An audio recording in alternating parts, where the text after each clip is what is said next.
Hello and welcome to another episode of Baughcuts. We're continuing our focus in these short form episodes on all of the poems in the AQA poetry anthology, specifically the Power and Conflict cluster. Today we're looking at the poem Exposure by Wilfred Owen. We start with the title and then we move to three key quotations from the beginning, middle, and end of the poem. So these are like quick bite-sized bits of audio revision for all of the poems in the anthology. So let's start with, as I've just said, the title. The title in Exposure in Wilfred Owen's poem is, I think, deliberately and intentionally multifaceted and polysemous because it encapsulates both the literal and the figurative or metaphorical vulnerabilities faced by soldiers experiencing trench warfare in World War I. So literally, let's start at the literal level. We've got exposure to the elements, the weather. The term exposure directly references the soldiers' physical susceptibility to the harsh winter conditions on the front lines. Owen vividly, throughout the poem, portrays the biting cold and relentless weather as formidable adversaries, often, in fact, more formidable and lethal than enemy fire. This is obviously famously evident in the opening line, "Our brains ache in the merciless iced east winds that knife us." More on that shortly. But then we can think about exposure as in psychological and emotional exposure. Beyond the physical, then, the title alludes to the mental and emotional strain that is being endured by the soldiers.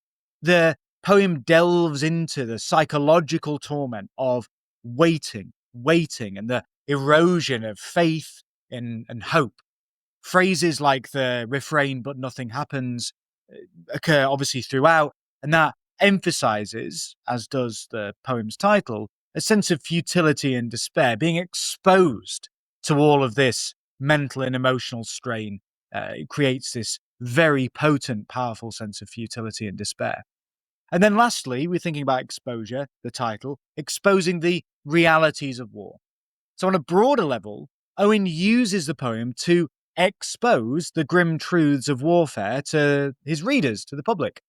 Contrary then to the often glorified, romanticized narratives around war presented at the time, and indeed presented often throughout most of human history, Owen sheds light on the monotonous suffering and the dehumanizing aspects of trench warfare, the experience of trench warfare.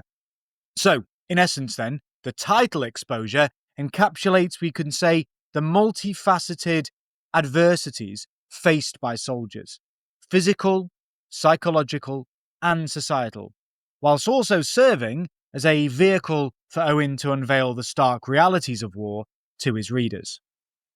Now we move on to our analysis of three quotations, and I've mentioned a couple of these already. So we're going to start with "Our brains ache in the merciless iced east winds that knife us." Owen's poem begins by personifying, it's really key to our understanding of the poem. It begins with Owen personifying the brutal winter wind as an enemy. That collective, our collective pronoun, immediately puts the reader in the shoes of the soldiers, emphasizing the shared suffering and perhaps facilitating our empathy with them. Brains ache can suggest a deep, dull, kind of mental and physical pain. It's not just a headache, it's numbing exhaustion, it's trauma, the trauma of waiting in the trenches. The phrase "merciless iced east winds that knife us" uses sibilance to mimic the slicing sensation of freezing wind. The wind is merciless. It's personifying nature as intentionally, deliberately cruel, and it knives the men. It's a violent verb, implying the cold is as lethal and as piercing as a blade.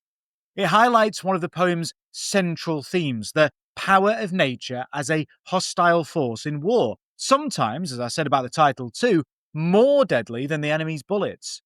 The use of ellipsis at the end of the line, as used in the poem, conveys an ongoing, never-ending ordeal. It's a quotation that encapsulates conflict on two levels: the external conflict against the elements and the internal conflict of the soldiers' deteriorating mental state. Brains ache hints at stress, shell shock, despair, trauma.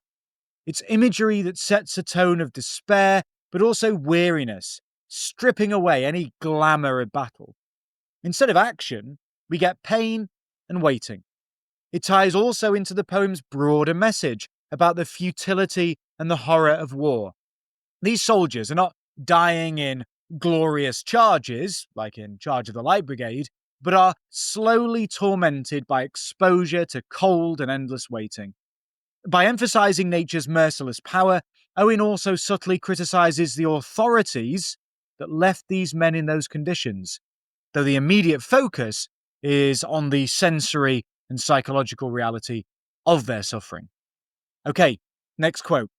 Dawn massing in the east, her melancholy army attacks once more in ranks on shivering ranks of grey. This quote continues the personification of nature, describing dawn, normally a symbol of hope, in militaristic terms, massing her army.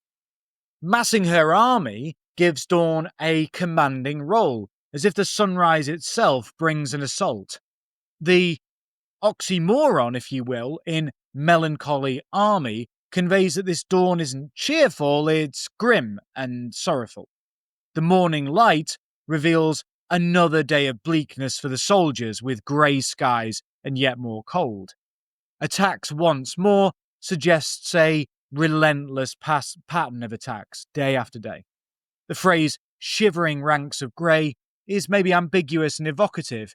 It could describe the lines of cold grey clouds, or, and maybe both at the same time, the ranks of shivering grey-faced soldiers. This blurring between weather and men emphasizes that the soldiers feel attacked by the weather itself. The repetition of ranks is a use of military diction or military vocabulary, reinforcing the theme that nature is the true enemy that's bombarding them. It's a quotation then that illustrates a conflict between man and nature. Owen depicts nature as an opposing army conducting a siege with cold and frost. That use of personification, dawn as an enemy general, so important in this poem, underscores the poem's grim irony. The soldiers sign up expecting to face enemy forces, but instead, it's the indifferent natural world that seems to be killing them. The tone then, here at least, and pretty much throughout the whole poem, is one of resignation and bitterness. Even the break of day brings no relief, only a continuation of suffering. Thematically, it's touching on futility and despair.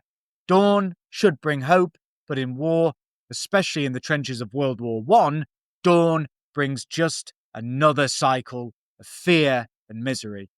It also highlights that loss of faith and kind of inverted expectations, dawn as melancholy, an army not of men but of weather, of clouds. It's imagery that supports Owen's broader message that war not only pits soldier against soldier, but also destroys soldiers by subjecting them to inhuman conditions, thus questioning the power structures that lead to and indeed perpetuated such pointless agony. And then we've got that refrain, only 3 words, but so powerful, especially, I think, because of its brevity. But nothing happens. This short, stark sentence is the refrain repeated throughout exposure, including at its end. After vivid descriptions of the biting cold, fear, anticipation, the soldiers often conclude a stanza, the speaker concludes this stanza with a flat statement. The line encapsulates futility and stagnation inherent in trench warfare. In a literal sense, if we take it literally at first, it reflects a soldier's experience of interminable waiting for an attack that might never come, but which in itself is a psychological torment. On a deeper level, though, but nothing happens conveys a sense of despair. Despite their suffering from cold, from fear, from artillery barrages at times, there's no meaningful progress or change, just waiting and dying inch by inch. This refrain, the refrain underscores a theme of hopelessness. Every time it appears, it undercuts any expectation of action or resolution, emphasizing the anticlimax and waste of war. The simplicity of the line, with its blunt monosyllables, creates a hollow, almost numb tone the soldiers are growing benumbed to hope or feeling. It also speaks to the powerlessness of the soldiers. They're stuck in a limbo where their lives might end, not with a grand battle, but with a whimper of frost and apathy. In terms of structure, the repetition of the line at the end of stanzas creates a cyclical, kind of unending loop, mirroring the soldier's experience of each day being the same frozen hell. By the final line of the poem, "But nothing happens," it resonates with an ultimate irony. These men are dying precisely because nothing, no relief, no breakthrough, no escape happens. It's a critique of the pointlessness of their sacrifice. They suffer, they die, and nothing is achieved. It's a refrain that poignantly drives home Owen's message about the waste of war, the futility of war, and the emotional paralysis it causes, tying together the poem's exploration broadly of conflict's futility.